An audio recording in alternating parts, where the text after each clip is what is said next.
Have you ever followed a YouTube sourdough recipe to the absolute letter, meticulously weighing each ingredient to make sure that everything is just right?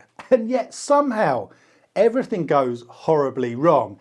And then you check the comments section, and surprisingly, there are some raving reviews.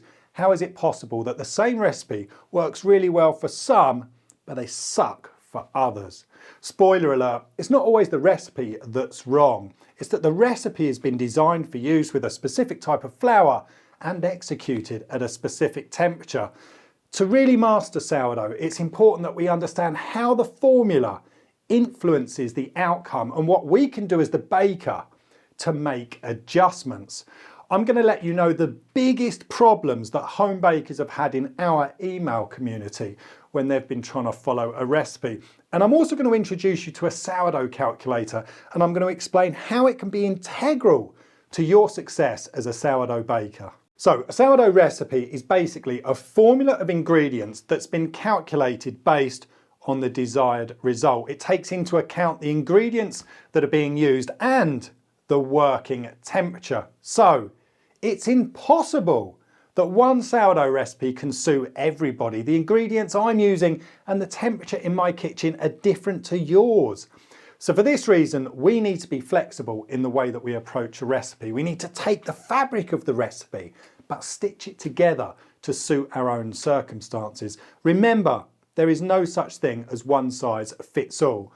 I'm going to show you how a sourdough calculator can make tweaking recipes super easy. And it doesn't matter which calculator you use, mine or somebody else's, just make sure that you can see all of the ingredients in one summary page. That's going to make tweaking things really easy. Now, most good sourdough recipes are going to give you the baker's percentages, so you can simply enter them into your calculator. This means that you can tweak different aspects to suit your own situation. Right, so before you attempt any recipe, you need to make sure that your sourdough starter is alive and kicking. This is one of the biggest reasons that recipes go horribly wrong for beginners. You need to make sure that your starter's bubbly, really active, and it increases in volume by at least 2.5 times after you feed it. You cannot create a sourdough starter in a few days and then expect it to be able to raise a decent loaf of sourdough. It's going to take 5 or so days just to get going, but that doesn't mean it's ready to bake with either. You need to spend at least another 7 days feeding it so that it's increasing in volume consistently, building strength every day. That is what's going to give you the best chance of success when you're following a recipe. Remember, the sourdough culture is the foundation of the entire process. So invest the time in making sure that it's at its peak performance. Right, so it's odds on favourite that your kitchen is going to be a different temperature to the one where the recipe was filmed. Now, the temperature is going to affect the amount of time that the fermentation process takes. So for us to be able to draw comparisons, we need to know what the temperature was when either the video was filmed or the recipe was created.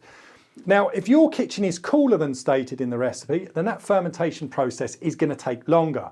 If your kitchen's warmer, things are going to ferment quicker. Too cold though, and the fermentation may stall. Too warm, and you could be in danger of the dough over fermenting. Look, there's no doubt about this. This can play havoc with scheduling, and it is tricky to get to grips with, but there is something you can do about it. If your kitchen is, say, below 18 degrees Celsius or above 30 degrees Celsius, I'd strongly suggest making yourself a DIY proofing chamber. You can use a cool box as the body, and then you can use ice bricks to cool it down or a heat mat to warm it up. I'm going to link to a couple of resources below, but this is going to give you a stable temperature to be able to ferment your sourdough with consistent results. Right, so the inoculation is the amount of sourdough culture that we use to seed our starter and how much starter we use to seed our main dough. You can kind of think of it as like a time control dial. The more we add, or the higher the inoculation, the quicker the fermentation process will go. The less we add, the slower the fermentation process. So let's focus on the main dough for a second. Around 20% inoculation is pretty standard, I guess. But if you wanted to speed the process up or your kitchen was quite cold, you can increase the percentage of inoculation. Now, here's my old faithful recipe. There's one for the summer and there's one for the winter. The weight of the ingredients are identical, but the way they're distributed throughout that formula is different. In the summer, I use 10% of sourdough culture to inoculate my dough, but in the winter, I use 25%. It's exactly the same recipe. It's just constructed differently to account for the temperature difference and to help it fit in with my schedule. Now, if you were to follow my winter recipe in a 30-degree kitchen, things are going to happen pretty quick. So being able to tweak the inoculation is going to help you schedule and deal with different temperatures. And that's where a sourdough calculator really comes into its own. Look how easy it is to adjust the inoculation, and all of the other ingredients are adjusted automatically. So what does this mean if we're following somebody else's recipe?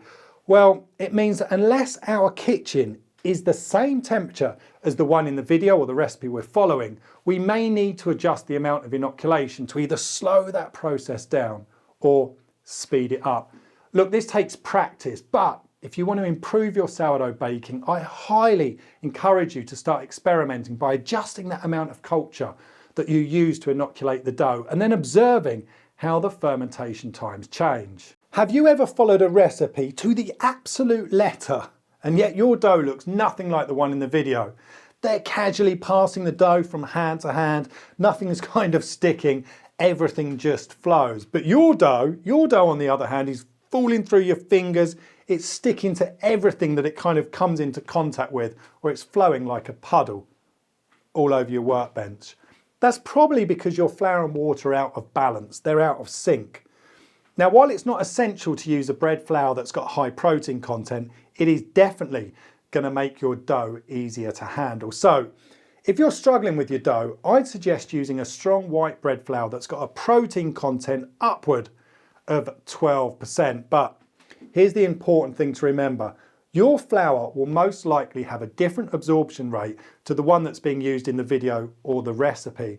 Now this means that even though the weights of the flour and the water are exactly the same, the resulting doughs can be quite different. Let's say you've followed my old faithful recipe, but your dough has turned out too sticky. It looks nothing like mine. What would you do?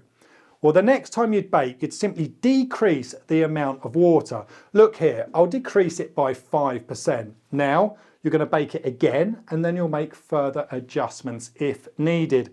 And once again, this is super easy with a calculator, as all of the other ingredients adjust automatically. It's not going to take long before you get to know your own flour, the one you're baking with, and what amount of water works best with it. So the next time you approach a new recipe, it's worth considering these elements.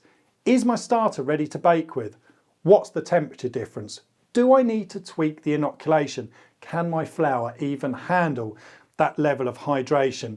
When you start thinking about recipes as a formula and how these different parts all work together, things really become so much easier. And I believe that using a calculator is the best way to dive deeper into understanding recipe formulas. And like anything that's worth mastering, it takes time and it takes practice, but when you've cracked it, you're going to be able to look at a recipe and in most cases know what needs to be adjusted before you even start baking. You're going to find my free sourdough calculator linked below. Feel free to give it a spin, and if diving deeper into recipe formulas interests you, then check out the upcoming community that's linked below. We're going to be going deep into recipe design. A huge thank you for watching. I'll see you again very soon. Stay tuned.